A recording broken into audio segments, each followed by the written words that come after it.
Hello, everyone. For those of you who have participated in the original webinar, you'll notice I look a little bit different, and that's because in my flustered state, I totally forgot to click the record button. So I'm redoing that now, and I'm sending that out. But I think this is really a good opportunity because I was able to add some more things, as well as there's just, going to be a reduction of that background noise from our viewers, which I think will be nice. So with that, we're going to get started after I figure out how to share my screen here. There we go. Okay, so this webinar topic is how to read a feed analysis. And this is the first webinar presented by Ceres Industries. So please be kind. I had some housekeeping things here, but because this is a recording, we won't be going through that. But what I wanted to go over quickly is what we're going to be covering within this webinar. So first off, we're obviously going to discuss what is a feed analysis. And I think it is quite straightforward, but it just, for those of you who don't know or maybe have never seen one, I think it could be useful. We'll be talking about why are they important, and there's a whole ton of reasons, but I think I just covered kind of the big ones. And then we'll be going over some examples. I think if you've never seen a feed analysis before, and it's really important, I think, they're different from every lab that you can get them from. So just having something to compare to can be quite useful as well. And then we'll be going into the interpreting of the lab results. So what do those numbers on there mean, and how can you apply that to your operation? And then finally, I'm just going to give you some tips on how you should be feed testing effectively. So to begin, what exactly is a feed analysis? And basically it's exactly what it sounds like. It's just a laboratory document that outlines and elaborates on the chemical composition of that feed sample, whatever you provided, whether it was hay or silage or grain. Most laboratories will automatically give you the majority of these. So the moisture, the crude protein, the TDN or the total digestible nutrients, as well as your fiber and energy levels. You can always request or special request other parameters such as the ash content and toxins, but just know that you would actually have to special request. Those are not typically done voluntarily. So why should you analyze your feed? Well, the main reason is because feed accounts for approximately 65% of a livestock operation's cost of production. So especially winter feeding, this is really the largest annual expense for any livestock operation. So by feed testing, you're really able to find the appropriate balance between feed costs and production. You'll be able to understand more appropriately the level of supplementation that your animals would need, if any. And I say that because there's no sense wasting money on supplements if you don't actually need them. So just because your neighbor's feeding a high cal winter premix, that doesn't mean that you should be. For example, you might have the greenest, most luscious alfalfa hay, and that might be totally suiting whatever you're feeding, whether they're replacement heifers. So you don't want to be spending extra money on supplements that you don't actually need. However, vice versa, in a separate scenario, that luscious green alfalfa hay might be super deficient on copper and magnesium. And so without having that tested, you wouldn't know, but you should be supplementing, obviously, in that situation. So having any kind of deficiency, especially a subclinical one associated with what's called a micromineral, so a mineral that is needed in very low dosages, that can result in some sneaky production losses. So it's not so drastic that you would immediately notice or be able to cure with an injection. But what it is it just means that your animal isn't performing to their maximum genetic potential, and that's because they're having to deal with that mineral or vitamin deficiency, which can reduce their ability to perform in some aspects of their life. Sampling grains, for example, is really important because it can prevent some really disastrous problems due to toxicities. And I would suggest testing your hay for toxicities as well, because that would show you the mold content if you have some older hay. So sampling grains, especially barley. Barley is really susceptible to ergot, can prevent some really devastating problems, especially associated with pregnant animals. Just like humans, pregnant animals are really high risk for disease and illnesses, especially when it comes to toxins such as ergot or other mycotoxins like this zone or the vomitoxin. This one's often called DAWN. So I did check out some of the tolerable levels.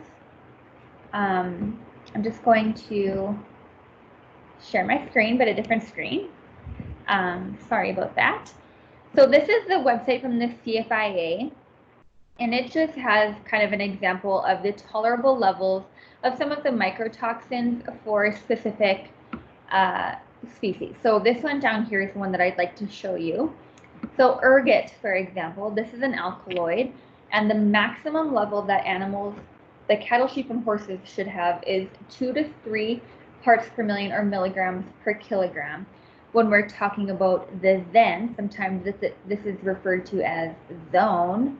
That one is a little less toxic than the ergot, obviously, because we can have 10 parts per million, but only if no other toxins are present. If there's other toxins, this number drops down to 1.5 parts per million. So you can see the tolerable level. These are the maximum tolerable levels, by the way. They're quite low. So it's really important to make sure that those toxins are non-existent in your feed, basically. So, oops, this is the wrong screen. Sorry about that. Yeah, so I just wanted to show you an example because a visual assessment isn't always acceptable, especially with grains. So this corn kernel in the middle, this one is totally clean from all mycotoxins and alkaloids. But this one over here, this one actually you can start to see is 7.0 parts per million of the DAWN. And typically the maximum tolerable level for DAWN is 5 parts per million. So this one already is unacceptable, but it looks pretty well fine. You can kind of see some dark spots in there. But when you're looking at a whole sample, you're not going to be able to pick out this, oh, excuse me, this one kernel that has that DAWN toxin in it. So, like I said, you should be analyzing your feed because you can prevent some really disastrous problems, whether that's associated with a toxin or mineral deficiency. But I would highly suggest analyzing your feed because the sniff test is usually not good enough. And I found that farmers are usually quite content to just sniff their feed. Sometimes they'll chew on it a little bit, but that totally does not determine the quality. At best, the sniff test will be able to detect some mold, but at that point, the mold is already at such a high level that you should never ever feed it ever. So basically, just because, and I mean, a visual assessment is not always acceptable either. It can be a good starting point if you have really bright, dark, really bright green grass. Chances are that's really full of protein and vitamins and minerals, but you don't know which vitamins and minerals that's high in. So it is important to check that. Giving proper nutrition to an animal is always way cheaper than a vet bill. So I did mention that total feed costs are about 65% of the overall cost of production. But if you have cattle who go down because they have a magnesium deficiency and you have to pay for a vet to drive out to your farm and inject that downer cow with a shot of cow mag, that can cost you $300 or $400 at best. And that's just one animal. So imagine if you had, more than one animal. And chances are if you have one, you'll have 2 or 3. So all of a sudden you're spending $1,200 when really you could have spent the extra 50 cents a day on a cow. Not only that, but as farmers and owners of livestock, we really have a responsibility to take care of our animals properly and improve their quality of life and their welfare. And that's associated with proper nutrition as well. So I mentioned we're going to be going through some examples. So here are the first two that we're going to be talking about. Now, these are from the same company, but they're different feed samples. And I just wanted to outline that for you because that's where you'll be seeing some of these larger discrepancies within what's being tested and what's not. So basically they have, all the standard stuff, the protein, some of the vitamins and minerals, the calcium, and the fiber levels. But I really thought that this example was interesting because it shows you the as-fed versus the dry matter. And the dry matter is basically what you get when you cook or when you dry that sample and remove all of the water, when you dehydrate it, basically. And that's important because that water in that feed sample really dilutes the nutrients, but it doesn't actually have any effect on the intake levels. So it's really important to know what's actually in there. So here you can see on a dry matter basis, this silage actually has 23.2% moisture, but on an as-fed, it's only 10.9. So if you're using these values, these as-fed values, rather than the dry matter values, you're probably going to be way overfeeding your animals, which can be really expensive and lead to a lot of waste as well. Over here, you can see that the crude protein is quite similar because it's 94% dry. So you're actually only losing about 6% to dilution. So this one, maybe not as important, but obviously still always calculate on a dry matter basis. But something like silage, which is inherently a very damp feed stuff, it's really important to be calculating on a dry matter basis. So for this feed analysis report, I really liked it because it shows you kind of the breakdown of what's going on here. So there's some things that we aren't going to be talking about. I do believe that this is a dairy one. So these starches down here, you'll probably never see that on a beef cattle or a sheep feed analysis because it's quite complicated and we don't typically formulate our rations to be that precise.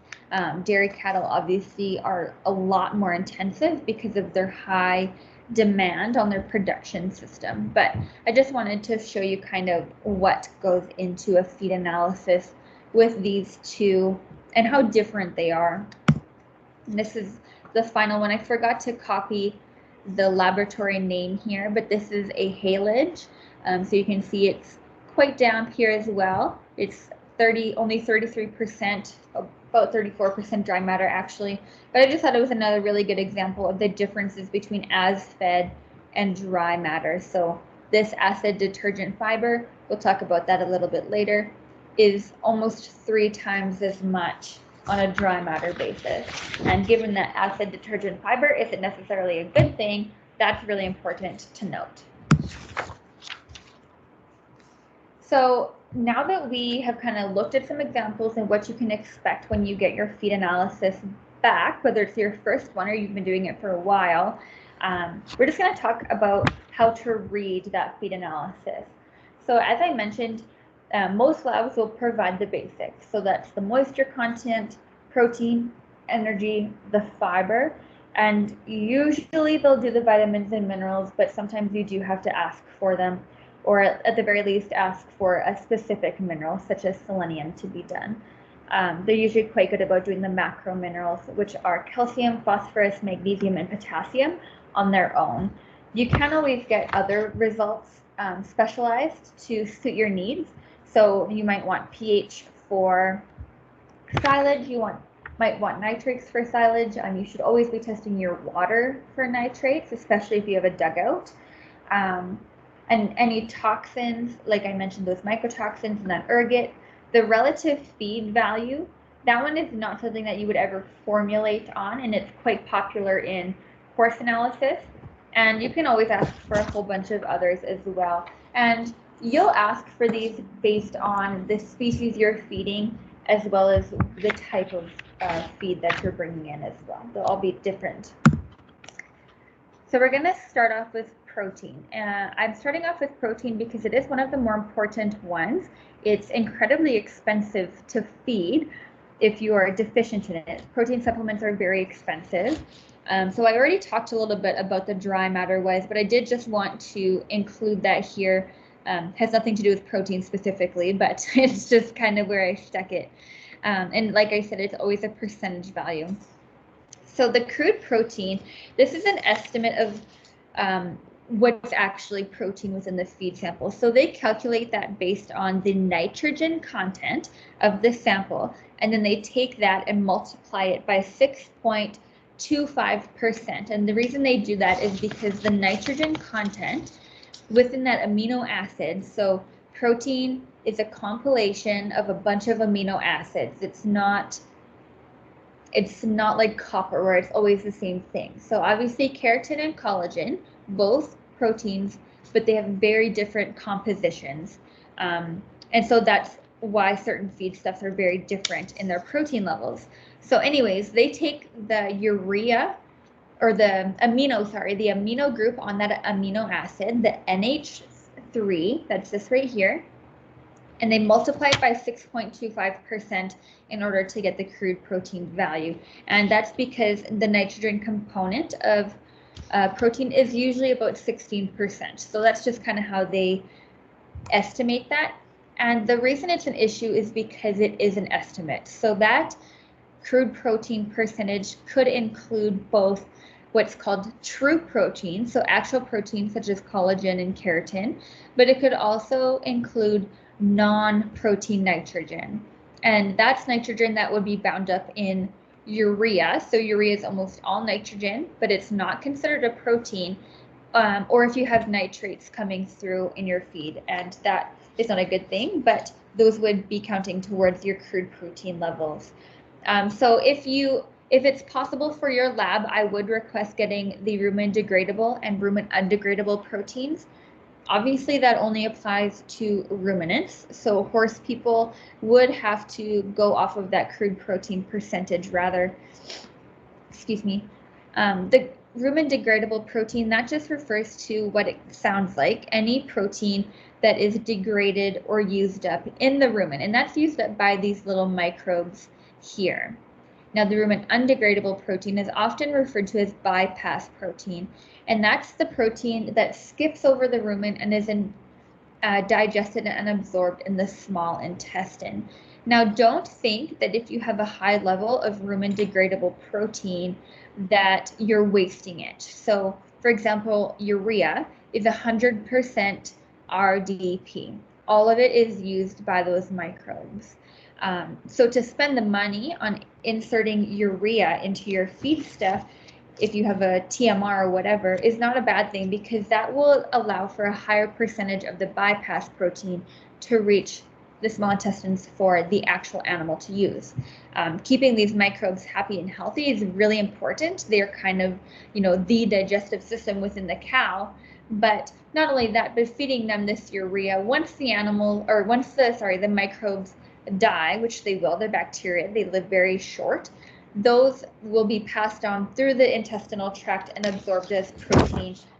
It's called microbial protein, actually. So the animal is very good at recycling nitrogen and recycling protein itself. So there's actually some research out there that suggests if you are on a protein supplementation program, you can save some cash by supplementing every second day rather than every day, because of the ability for a cow or a ruminant, so that includes sheep, to recycle that nitrogen and turn it back into protein. Horses and other monogastric animals do not have this capability, and so they would need to be supplemented every day with protein. So that's maybe where the Celtec Fortified Pro Lick Tub is more appropriate for a horse versus a cow. However, given that that tub has a significant amount of other ingredients that are really good for the animal, it's not going to hurt them by any means feeding it every day. So quickly for horses, I just wanted to mention this limiting amino acid theory. So often on a horse feed analysis, you will see this lysine lysine percentage. And often we see that on the guaranteed analysis on a supplement tag as well. And that's because these are what's called essential amino acids, all of these. And I'm not going to go through them. You can look that up on your own time. But essential means that they have to be taken in through the diet because our bodies do not have the capabilities of creating them. So this picture here is a demonstration of what's called the leaky berry theory. So let's pretend that this barrel, we're building a protein, and pretend we're building keratin. We're going to make some luscious hair here. So we can only build the keratin up until the lowest stave or the lowest vertical slat, because otherwise it's just going to start leaking out, and that's really inefficient. So when we supplement lysine, we bring this stave all the way up, just like in this photo here. Then we can build that much more keratin until the next limiting amino acid. Usually that's methionine. In poultry diets, it's actually the methionine that is the first limiting amino acid. I don't know a ton about poultry, so if you have questions regarding that species, you can always email them to me, but I cannot promise you a really great answer, if I'm being totally honest. But everything else, you know, if you have a question, shoot me an email, give me a call, whatever. So now we're going to be talking about the energy, and energy is just as important. It sustains the life, you know, ATP and all that jazz.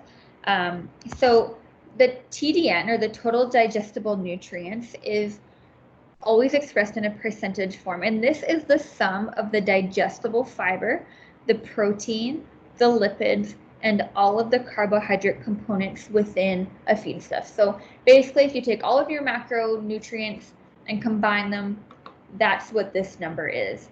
So this is really helpful when you're feeding forages, but usually when you're feeding concentrates, this number is a lot lower than it actually should be. So for barley, this number may only read 70%, for example. That may not be an accurate number, but chances are it would be significantly higher than that 70% because it has a tendency to underestimate on concentrates, and I'm not totally sure why, but just know that if you're ever reading a grain feed analysis. So then we move down into net energy, and this is the energy that is left after all of the heat loss and the sweat and the urinating and all of that. That all burns energy, so this is what's left for the animal to use to maintain its body, so net energy for maintenance, net energy for gain, so to gain muscle mass or just general condition, and the net energy for lactation. And somewhere in there should be a net energy for reproduction as well, but they don't usually include that on a feed analysis. So this is actually a hierarchy here. So net energy for maintenance is the most important. So your animal requires a certain amount of energy in order to sustain their life or to maintain their life. If anything lower than that, they aren't going to gain weight. They're going to lose weight, and they're definitely not going to be reproducing and lactating. If you start to supplement more protein, that's when we start to see some gain happen. So a lot of times if you see a rescue dog and they're really skinny, that's because they're just putting all of their energy into beating their heart and, you know, having their diaphragm move their lungs for breathing. They're not focusing on adding a whole bunch of fat. So then when you bring them into the shelter and you start feeding them, then all of a sudden they have this extra energy and they start to get a little bit flushier. And then when you give them a little bit more energy, then they can start cycling again, they can actually reproduce, and they'll start to lactate. So these two here are really important, especially if you're feeding replacement heifers. They need quite a bit of energy because not only are they growing, but they are expected to reproduce. So these two have to be kind of simultaneously done all at the same time. So that's just something to really note if you're feeding a bunch of replacements rather than buying them. The relative feed value, this one is more often seen on horse feeds, but I mean, you can request it to be done on whatever you want. This is an index number, not really a percentage of any specific nutrient. So this was actually invented by some farmers who were selling alfalfa and wanted a number that they could just kind of quickly peek at to determine the quality of the feedstuff. And so that's what this is. And it's a ratio based on the ADF and the NDF concentration. And we'll talk a little bit more about what those mean in the next slide. So basically an RFV value of 100, that indicates relatively okay feed.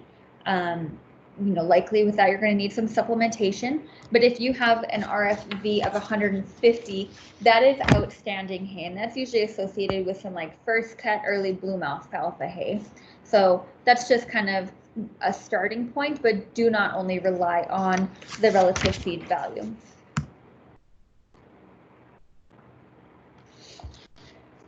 So moving on into fiber, this is where that ADF and the NDF come into play here. So crude fiber is a combination of the two latter components seen on the screen here, that acid detergent fiber, or ADF, and the neutral detergent fiber, or the NDF. So the ADF indicates the least digestible component of the plant. So you can think of these as the structural part. So the things that are more responsible for holding a plant standing upright rather than supplying a lot of nutrients. Excuse me. ADF is made up of the cellulose and lignin components of the cell wall.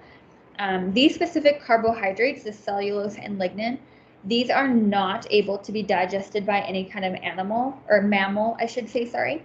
And that's because we don't have the appropriate enzyme in order to break down the specific linkages associated with that. However, the rumen microbes do. So ADF is totally fine to feed for ruminants because it kind of gives those microbes something to chew on.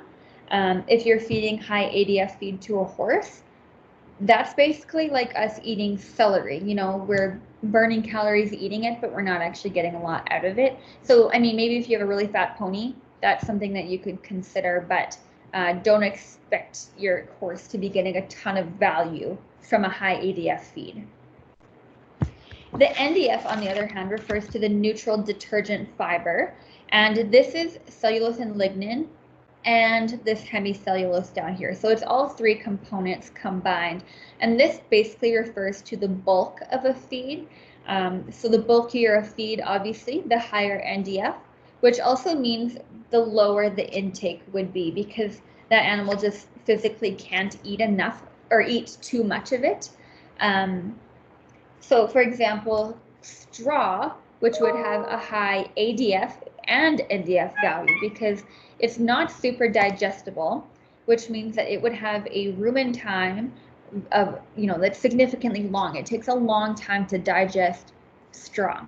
So it has low digestibility, high ADF. It also has high NDF because it's very bulky and filling, which would mean it has low NDF, low intake and high ADF. And I just did a summary slide here, so I think this slide is quite important. So when I say the cell wall, that's all this stuff down here. And anything inside the cell wall, like inside the actual cell, that's where all of your nutrients are. And these tend to wither away and die as the plant gets older or as your forage is stored longer. And so that's why it's important to feed test as close to the time of feeding as possible. So this will eventually decrease this cell content while the cell wall content will increase. And it's not so much that the cell wall is getting bigger, but this is withering and dying. So the proportion of the cell wall is getting bigger. Like I said here, NDF contains all three of these. ADF is only cellulose and lignin, and I'm not talking today about acid detergent lignin. It's just not very practical. Over here, I have just another summary piece here. So the high ADF, that means you're having low intake, because as I said, the higher the cell wall in proportion, so the higher the ADF, the lower the cell content, which means you have lower protein, lower fat, which is part of your energy, lower sugar and starch, which are also energy forms. And also with this high,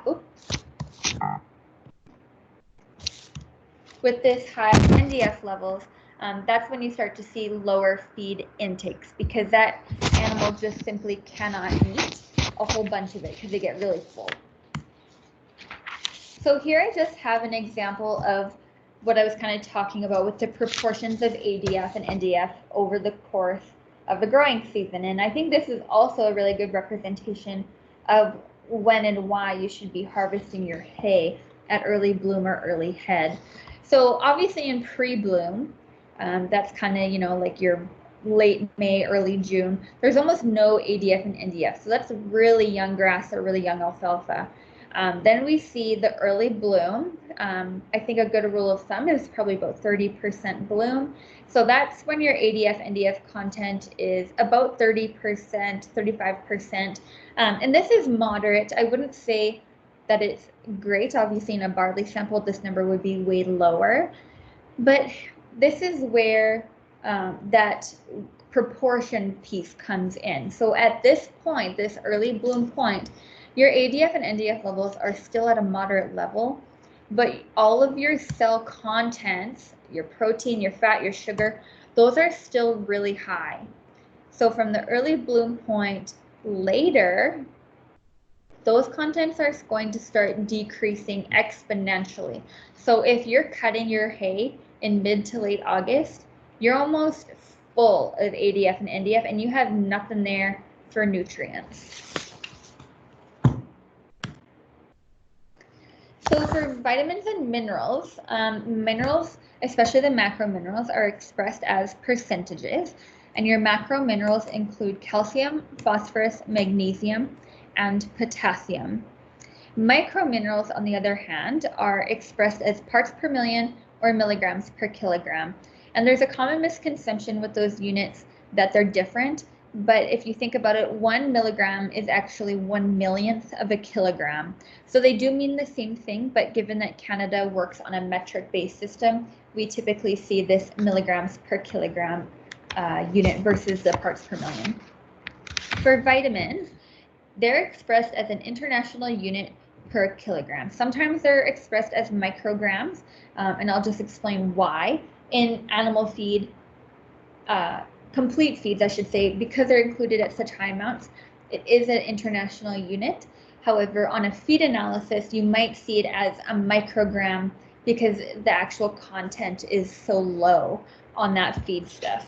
An international unit is kind of like a bushel, so it's more of a volume versus a weight. So, for example, vitamin D, if you have 1,000 international units, that's actually only 25 micrograms of vitamin D. So the particles are very large, but they're very light.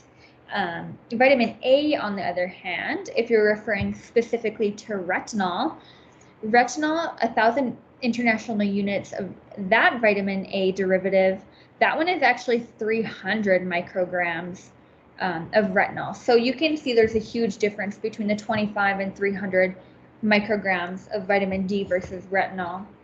And that's mostly because of the size of the particle. Another reason it's really important to be testing your feed stuff for vitamins, or for minerals, specifically, is because a lot of minerals have what's called an antagonistic relationship. And what that means is one mineral will impede or inhibit the absorption of another mineral. The most common example of this is calcium and phosphorus. If phosphorus is included in a diet at too high of a level compared to calcium, it'll actually stop the calcium from being able to be absorbed. And that's why we really recommend that you're feeding your animals a calcium phosphorus ratio of 2 parts calcium to 1 part phosphorus at the very least. So if you have a feed sample of silage that you have analyzed and it comes back with 0.02% calcium and 0.32% phosphorus, that is so much lower than 2 to 1.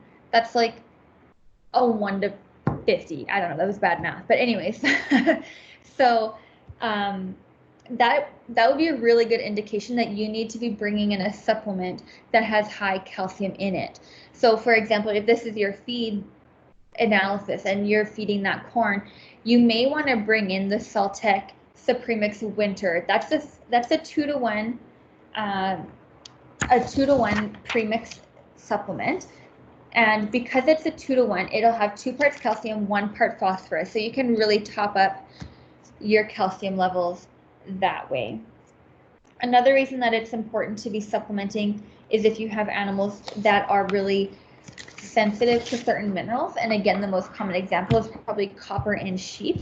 And in that instance, if you have high copper feed, you may want to be shipping in your feed from elsewhere, or you could be feeding a different mineral that has that antagonistic relationship. So for example, iron or sulfur. However, if that's the option that you do choose, I would highly recommend consulting a nutritionist, because they would be able to accurately do that calculation for you, because that's something you really want to get right. Otherwise, you'll have 4 feet in the air. So now we've read our analysis and we've done some critical thinking on why it might be important to do that. So how do you apply this to your operation? The unfortunate answer is a lot of math. So what we need to do is we need to take that dry matter percentages, so that those dry matter contents that we see on our lab result, and we need to compare that to what our animal actually needs. And you can find your animal requirements on the internet. The NRC is a really good example, and it's usually the guideline for all nutritionists to go by. Unfortunately, horses and swine, and I think sheep, have to be paid for, and that textbook is crazy. It's like $200. However, the beef NRC guide, that one is free for the time being. We're going to be doing an example together using crude protein. So I have 2 samples of feed here. One is alfalfa early bloom hay, and the other is corn silage. And this alfalfa early bloom is a first cut. So this would have happened, mid-July, maybe late July if the farmer wasn't so on top of things, but it says early bloom, so I'm going to assume early July. The reason I chose these samples is because they're very, very different in their composition. So the dry matter is almost 3 times that of the corn silage, and the crude protein is about 2 times as big. And we're going to be feeding a 1,200-pound cow 1 month after she's calved and has moderate milk production. So basically, this is any smaller framed beef cow. Now, the NRC recommends for this type of animal, she would require 10% crude protein in her diet. So the rule of thumb is an animal will eat 2% dry matter of their total body weight. So 2% of 1,200 is 24 pounds dry matter. So 10% of that 24 pounds is 2.4 pounds of crude protein per day is what she would require in her diet. Now, if she's consuming that alfalfa hay from the previous slide, she'll actually be consuming 4.32 pounds of crude protein per day. And how I got that, and I will be sharing my slides, so if you're having difficulties with that calculation verbally. So, like I said, the alfalfa hay is 18% crude protein. Now we would multiply that by her total daily intake, that 24 pounds. So taking 0.18, because you always have to include the percentages as a decimal. So 0.18 multiplied by 24 pounds per day results in 4.32 pounds of crude protein per day is what she would be eating. On the other hand, she's only eating 1.94 pounds of crude protein if she's consuming just the corn silage. So what should you be doing? Because these are 2 very different results. Alfalfa, she should obviously be eating less alfalfa in order to exactly meet her protein requirement, because there's no sense overdoing the protein. She'll just end up peeing it out. You can't store protein like you can fat or carbohydrates. So basically that's just kind of a waste of money.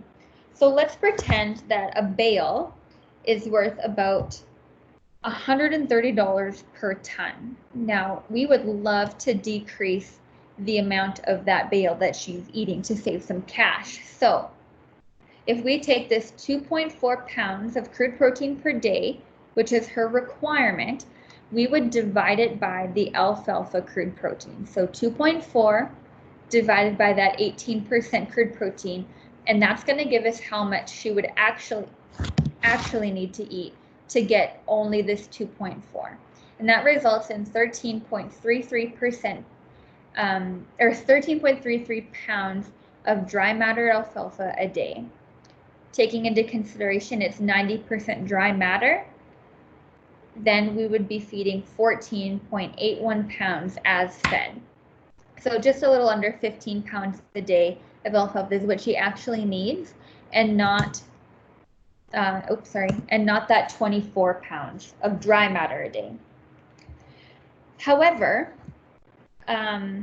like I said, we really want to be able to decrease how much alfalfa she's eating to save some cash. So I mentioned that an alfalfa bale is $130 per ton. So that results in about 14 cents per pound. And if she's eating 14.81 pounds of that hay versus the 24 pounds of hay, that's a savings of $1.49 a day. And if you have a 200-day winter feeding period, that's about $300 per cow. Now think about that in terms of 200 cows or 400 cows. So since our cost of production is 65%, or our feed costs are 65% of our cost of production, you can really see why cutting even just $1.50 a day is really important. Now, on the other hand, that corn silage, that one didn't fulfill her protein requirements, and we're actually about half a pound too short. So what we can do is we should be supplementing, obviously. So just for the ease of calculation, I've decided to supplement her with this alfalfa hay, this high protein alfalfa hay. And in the end, we would have to supplement her with 0.08 pounds of dry matter. And I did that because in this example, she has 1.94 pounds if she's eating 24 pounds of the corn silage. And that leaves her 0.046 pounds deficient. Now, if you multiply the deficient number, so the 0.46, by the crude protein, so just like this basically, but we're just trying to find out what we're topping it up with, which is 0.46. So then that's how I got that number of 0.08 pounds of alfalfa hay. Now the limitation with doing this calculation by hand is we're only calculating for one nutrient, and it can get significantly more complicated when we start looking at the fat and the energy and the calcium and the copper. And so that's why I would recommend definitely looking in or investing into some kind of software program. I know that this example wasn't totally realistic because you're not going out there and measuring out 0.09 pounds of alfalfa hay. So in this instance, it might actually be significantly better to be supplementing her with the 14% Saltec fortified Pro Tub. It's got a low intake on it so that it wouldn't be overdoing her intake levels. And because of that 14%, you can be sure that it's topping up anything that the corn is missing. So like I said, I would like to recommend the Cow Bites program. I think this program is really easy to use. I have used it numerous times myself. You can buy it online at the Government of Alberta website. Down here, if you just scroll to the bottom, you can buy it as a CD or a USB, and it only costs about $50 to $80. And you can try a demo version. I tried to download one for this webinar today. However, it doesn't really work on my Apple computer. But I also wanted to show you this Cow Bites example just so that you can know what you should be expecting. So this is just kind of what they're feeding. So they have a 1,400-pound cow in the first month of her lactation. So this is a very similar example to the one that we just did.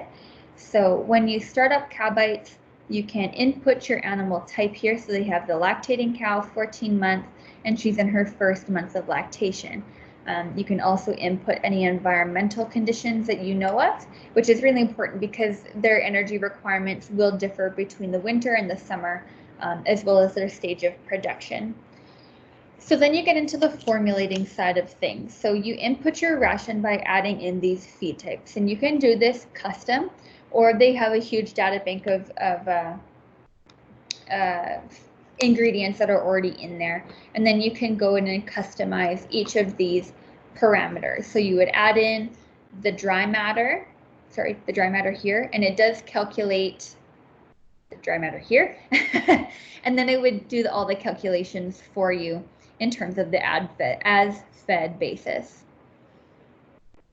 So once you do that, you can scroll down to the bottom and make sure that you're feeding that animal the dry matter intake recommendation. And that's important because you don't want to be having to supply so much stuff that this number is actually 40, because that animal's not going to eat that much and they'll still be deficient. You can see that you're meeting all the needs down here. These colors, the green is good to go. The yellow means just watch it, and if there was a red number, that means that you're either way over or way under supplementing that specific nutrient. The one limitation that I think with cow bites is these colors, they aren't always accurate. So for example, this phosphorus, I wouldn't be super concerned about it because it is within that 2-to-1 ratio of the calcium and phosphorus levels. The reason this protein level is yellow is because you are quite a bit higher on that protein in terms of the recommended nutrients per day, but that can be difficult because if you see up here, all the protein is coming in through our forages and grain, which makes it really difficult to decrease on that number. However, they have been adding in the fortified trace mineral selenium with salt, so that would be like the Saltec trace mineral 25 or the premium trace mineral 120. And then they just have some 2-to-1 and some vitamin A, D, E in here. And because she just had a baby, they are adding in some extra vitamin E. So now, before I leave you today, I would just like to discuss some quick, oh, my computer's not working. Oh wait, I forgot to talk about Brill. So Brill is another formulating software that you can use. I think it's made by Cargill. I just will warn you, it is significantly more complicated. It's not, well, not significantly, it's just not as user-friendly. It's quite a bit more technical, but it can be used with any species and not just beef cattle like cow bites can. So it is really useful that way. So now, before I leave you, I would just like to give you some recommendations on how to feed test. It's critical to collect a representative sample of the feed that you're testing. This is really important because the forage or grain is not going to be identical at different parts of the field because there is a high degree of soil variances, which will result in a lot of nutrient variances within that feed stuff. It's also really important to be testing the feed as close to the date of being fed as possible, especially for pastures and baled forages.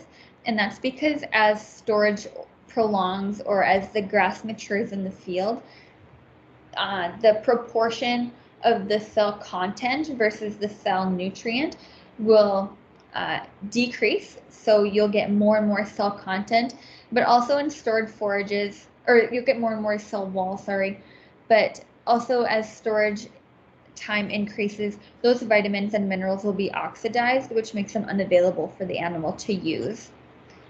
So for baled forages, whether that's haylage or just a regular Timothy grass hay, you want to be taking about 20 samples, and you can do that with this probe over here. This man just has it attached to a drill. It's basically a mini auger, and you would take 20 samples throughout the field. So that means going around and choosing 20 different bales. And you don't want to choose bales that are side by side to each other, because that doesn't give you a very accurate representation of the entire field, but rather just that one area. So my recommendation would be to drive diagonally across the field for the bales and the pasture in order to collect these samples. For the pasture, you need fewer numbers of samples, only about 8 to 10. And you would just take some scissors out there and cut the grass off at the ground. You don't need the roots. The cows don't eat those. And so the forage, that one would be quite a bit bulkier. And I would say if you're having, if you're able to fill a freezer bag full, a Ziploc freezer bag, that would be definitely ideal. And for the pasture, if you're filling just those, I think they're like 2-pint bags or something like that. When you're collecting these, don't just shove them into the bag at full length, especially the pasture. You do want to trim them to be about 1 to 3 inches long, and that just makes it a lot easier for the lab to get an accurate reading on what's going on in there. For the grain, you only need about 5 to 6 samples. You can buy a probe that would go into the bin. It's basically a huge version of this, but it's just as effective to use the sampling cup as they come off the truck. And I know I said that you should be sampling as close to feeding as possible, but because grain is already in the dormant state of the plant, there isn't going to be a ton of nutrients lost due to storage and time. So that one I would say is more acceptable to test early. Just some quick pro tips before we sign off today. As I mentioned, you want to be collecting the most representative sample as possible. You do want clean and sanitized containers or bags, and that's because if you have any dirt or mold in there, you'll really be throwing off the ash content or any toxicity levels. So you don't want to be under or overestimating those, because you'll either be poisoning your animals or wasting feed. You do want to remove as much air of the bag from the bag as possible, and that's why I really like those Ziploc bags, because you can kind of squish them down and do them up quick before air gets back in there. And that's important in order to reduce any spoilage that can occur, especially in high moisture feeds like silage and fresh pasture grass. And kind of going along the same lines, we do want to ship or deliver that in person really promptly. So we want to get that to the laboratory as quick as possible. Overnighting it, if you do have to mail it, is ideal. You don't want that sitting in a hot warehouse and bouncing around in the back of a truck forever. My last piece of advice would be that you contact whatever lab you're going to be using prior to delivering your sample, because sometimes they're really good and they'll be able to supply you with the appropriate supplies to do the testing. So sometimes they might have a little hand auger for you to get those bale cores out. Sometimes they have other regulations as well that you would need to be following in order to get an accurate reading at that lab. This might be more specific to if you're getting pH or any specific type of mineral. I didn't give you guys a comprehensive list of all of the feed testing stations kind of around Western Canada, and that's just because there's so many of them. Often you can find these on your government agriculture website, and they'll be able to either give you the link, or if you have an agriculture office in your town, I would definitely give them a call. Some laboratories, such as the agriculture offices, might do some really basic testing for free. Other feed tests can cost $100, and the more intensive costs can cost up to $300. So I know that sounds like a lot, but if you just do it, once or twice a year, like I said, you can really save on some feed costs that way, and you can definitely save on some vet bills that way. So with that, we are going to be signing off. Obviously, this is not a live webinar, so I won't be taking your questions now, but you can always call or email or Facebook message them in. So our Facebook is Ceres Industries, if you just search that in the search bar. My email is D as in Delta and Livingstone, so D Livingstone at ceresindustries.com, and our phone number is 306-653-7258, and you can ask for Darian Livingstone and ask whatever questions you might have. I would love it if you guys would leave a review or a comment on the bottom. This is our first webinar, as I mentioned, and so we would really like to continue providing this service if you find it useful. And if there's anything that you would recommend or change or liked or didn't like, please let me know so that we can make those adjustments accordingly. I hope you guys enjoyed this webinar. I had a lot of fun, and I hope you guys have a great day, and we'll see you next time.